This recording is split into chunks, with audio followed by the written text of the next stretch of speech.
Hello welcome to lucky Venky channel. ఈ రోజు ఆకుకూర పప్పు ఎలా చేద్దామో చూద్దాం రండి. కట్ చేయి. తర్వాత ఆనియన్స్ ఇలా కట్ చేసుకోవాలి, పెద్ద పెద్ద సైజ్ ముక్కల్లా వాటిలో వేసుకోవాలి. నేనైతే ఇట్లా నా మొహం దిగిపోతే ఇలా పచ్చిమిరపకాయలన్నిటికీ తొడియాలు వచ్చుకొని పక్కన పెట్టుకోవాలి. తర్వాత ఈ నుంచి దీంట్లో వేసేసుకోవాలి. నేనైతే ఇలా చేస్తాను. పప్పు, టమోటాలు, పచ్చిమిరపకాయలు, ఎర్రగడ్డలు అన్ని కలిపి ఒకేసారి వేసి ఉడకబెట్టేసి తర్వాత ఇది చేసి తిరుగుమని పెట్టేస్తాను. ఒకసారి చూడండి, మీకు కూడా మంచి అవగాహన వస్తుంది.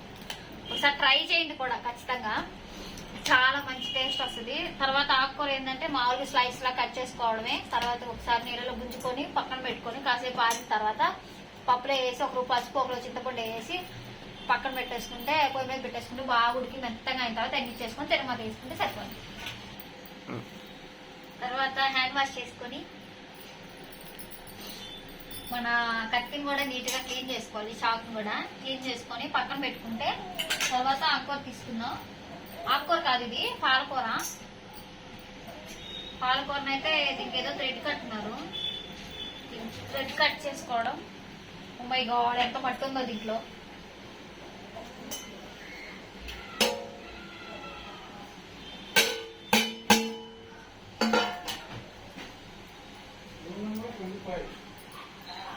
ఇప్పుడైతే మనం స్లైస్ స్లైస్ గా కట్ చేసేసుకుంటే బాగా ఉడకడానికి మనకి లేట్ అవ్వదు, తొందరగా అయిపోతుంది.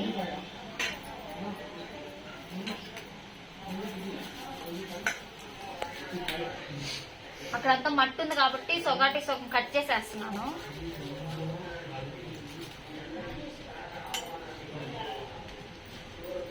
చాలా మట్టి ఎక్కువగా ఉంది.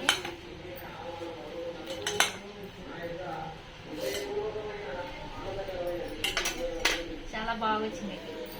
ఇంత ఆకు మిగిలింది మనకి, ఇంత ఆకు మిగిలింది మనకి. ఈ సైజ్ చాలు మనకి. దగ్గర నుంచి పెట్టి దగ్గరగా చూడండి.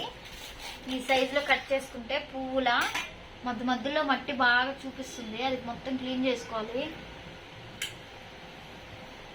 మనకు కనిపించినట్టుగా తీసుకుంటే తర్వాత కర్రీలో అక్కడక్కడ ఆకు అంటుకోండే కానీ కొద్దిగా తేలిక అవుతుంది అన్నట్టు నా ఫీలింగ్ వరకు.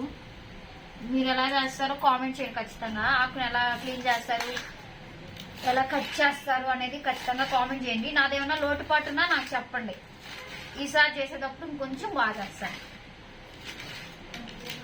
మా వారికి నా ఆకుకూర పప్పు అంటే చాలా ఇష్టం అండి. అప్పుడప్పుడు అనిపిస్తుంటది నాకు, నేను చేసే వంటలు నిజంగా బాగుంటాయా లేదా మా వారు అలా చెప్తాడా అని చాలా డౌట్ వేస్తుంది. మీరు చెప్పండి. ఇప్పుడు ఒకసారి చూడండి నాకు ఎలా చేస్తాను ఏంటి అనేది. ఇప్పుడైతే దీన్ని వాటర్ తెచ్చుకొని బాగా స్విమ్ చేసుకొని తీసుకుందాం. తర్వాత ఒకసారిగా స్టవ్ మీద పెట్టేసుకుందాం. క్లిప్ ఆపు.